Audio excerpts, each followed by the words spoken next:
अस्सलाम वालेकुम। मैं डॉक्टर काज़ी फ़हीम शहज़ाद। आज की वीडियो में मैं आपको बताने वाला हूँ कि अल्ट्रासाउंड करने वाले वो कौन-सी हरकतें करते हैं या अल्ट्रासाउंड की रिपोर्ट देने वाले ऐसी क्या मिस्टेक्स करते हैं, जिनकी वजह से किसी भी औरत को अपना जो हमल है वो ज़ाया कर देना पड़ता है या कोई भी औरत अपना हमल जो है वो खो देती है, ज़ाया हो जाता है, सिर्फ़ और सिर्फ़ अल्ट्रासाउंड वालों की गलतियों की वजह से। देखिए, इसमें सबसे पहली जो मिस्टेक लोग करते हैं अल्ट्रासाउंड करने वाले, वो शुरू की प्रेगनेंसी में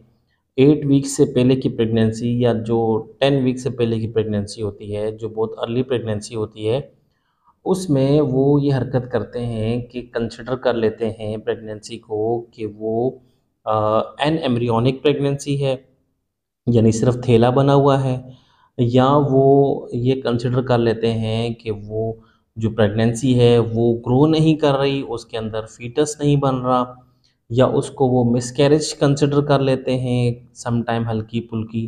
ब्लीडिंग पेशेंट को जब हो रही होती है तो। ये वो मिस्टेक्स होती हैं जिनकी वजह से कोई भी फ़ीमेल अपनी प्रेगनेंसी को ज़ाया करवा देती है। और फिर जो गायनाकोलॉजिस्ट हैं, वो भी उस रिपोर्ट को देखते हुए अक्सर ऐसा हमने देखा है कि पेशेंट्स की प्रेगनेंसी को टर्मिनेट कर देती हैं। जबकि ऐसा बिल्कुल भी नहीं करना चाहिए, क्योंकि जो शुरू की प्रेगनेंसी होती है, हमने बड़ी डिटेल में वीडियो पहले भी अपलोड की हुई है, हमने दिखाया हुआ भी है डिफरेंट एंगल से कि अल्ट्रासाउंड में किस तरह से नज़र आता है। अगर हम अच्छे से ना देखें, अच्छे से ना हम चेक करें, तो बहुत दफ़ा ऐसा लगता है कि जैसे वाक़ई ही प्रेगनेंसी फ़ेल हो गई है, मगर प्रेगनेंसी फ़ेल नहीं होती, बल्कि प्रेगनेंसी जो है वो सर्वाइव कर रही होती है। इसी तरीके से बहुत सारे लोग अल्ट्रासाउंड करने वाले क्या मिस्टेक करते हैं, वो कहते हैं कि बच्चे की धड़कन नहीं आ रही, जबकि बच्चे की धड़कन भी आ रही होती है, उसको वो ठीक तरीके से देखते नहीं हैं।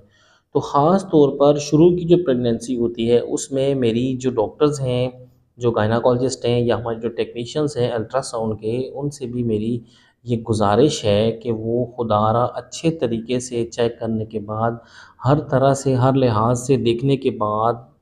फ़ॉलो अप करने के बाद आप कुछ वेट कर सकते हैं 1 वीक तक का। अगर पेशेंट को कोई ख़ास सिम्पटम्स नहीं हैं, यानी कि आप अच्छा ख़ासा जो है वो पेशेंट को वक़्त देकर, उसको चेक करके, उसकी सारी इन्वेस्टिगेशन करके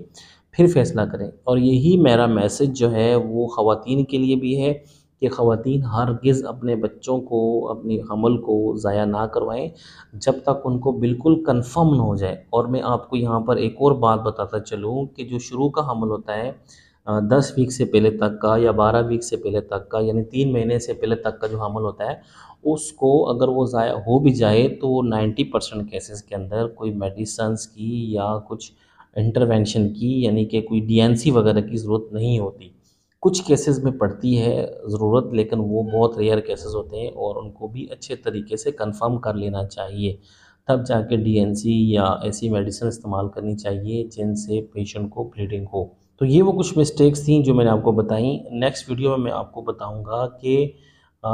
ऐसी कौन-सी मिस्टेक्स हैं जिनकी वजह से औरत का ऑपरेशन डॉक्टर्स कर देती हैं, और वो मिस्टेक्स भी अल्ट्रासाउंड वाले करते हैं। अगर आप वो वीडियो देखना चाहते हैं तो आप कमेंट करके हमें बताएँ,